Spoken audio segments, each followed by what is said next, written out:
नमस्कार, मैं हूं अंजलि और आप देख रहे हैं CNN न्यूज। तो चलिए शुरुआत करते हैं आज की प्रमुख खबर से।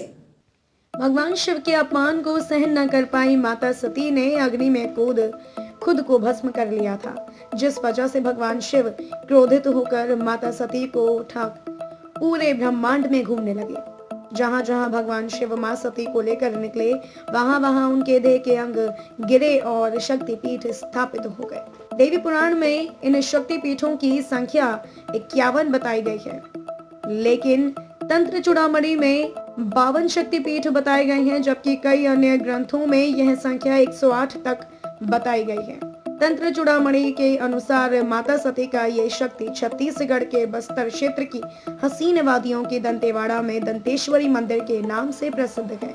दंतेवाड़ा को हालांकि देवी पुराण के 51 शक्तिपीठों में शामिल नहीं किया गया, लेकिन इसे देवी का 52वां शक्तिपीठ माना जाता है। मान्यता है कि यहाँ पर माता सती का दांत गिरा था, इसीलिए इस जगह का नाम दंतेवाड़ा और माता का नाम दंतेश्वरी देवी पड़ा। दंतेश्वरी मंदिर शंखिनी और डंकिनी नदियों के संगम पर स्थित है। दंतेश्वरी देवी को बस्तर क्षेत्र की कुल देवी का दर्जा प्राप्त है। इस मंदिर की एक खासियत यह है कि माता के दर्शन करने आए अगर शख्स को लुंगी या धोती पहन कर आना होता है। मंदिर में सिले हुए वस्त्र पहनकर जाने की मनाही है। मान्यता के अनुसार बस्तर के पहले काकतीय राजा अन्नमदेव वारंगल से यहाँ आए थे। उन्हें दंतेश्वरी मैया का वरदान मिला था। अन्नमदेव को माता ने वर दिया था कि जहाँ तक वे जाएंगे उनका राज वहां तक फैलेगा, लेकिन इस पर शर्त ये थी कि राजा को पीछे मुड़कर नहीं देखना होगा और मैया उनके पीछे पीछे जहां तक जाती वहां तक की जमीन पर उनका राज हो जाता। शर्त के अनुसार जहां अन्नमदेव के रुकता वहीं मैया ने भी रुक जाना था।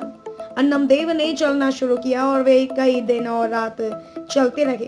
वे चलते चलते शंखनी और डंकिनी नदियों के संगम पर पहुंचे। यहाँ उन्होंने नदी पार करने के बाद माता के पीछे आते समय उनकी पायल की आवाज महसूस नहीं की, सो वे वहीं रुक गए और माता के रुक जाने की आशंका से उन्होंने पीछे पलटकर देख लिया।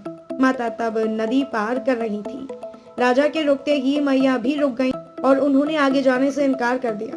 दरअसल नदी के जल में डूबे पैरों में बंधी पायल की आवाज पानी के कारण नहीं आ रही थी और राजा इस भ्रम में कि पायल की आवाज नहीं आ रही है, शायद मैया नहीं आ रही है, सोचकर पीछे पलट गए।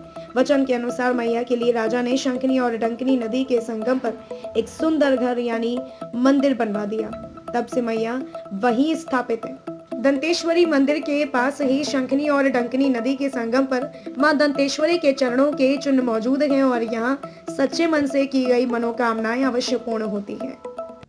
खबरों में अब तक के लिए बस इतना ही। मिलते हैं फिर ऐसे ही किसी बड़ी खबर के साथ। तब तक के लिए नमस्कार और देखते रहिए CNN न्यूज।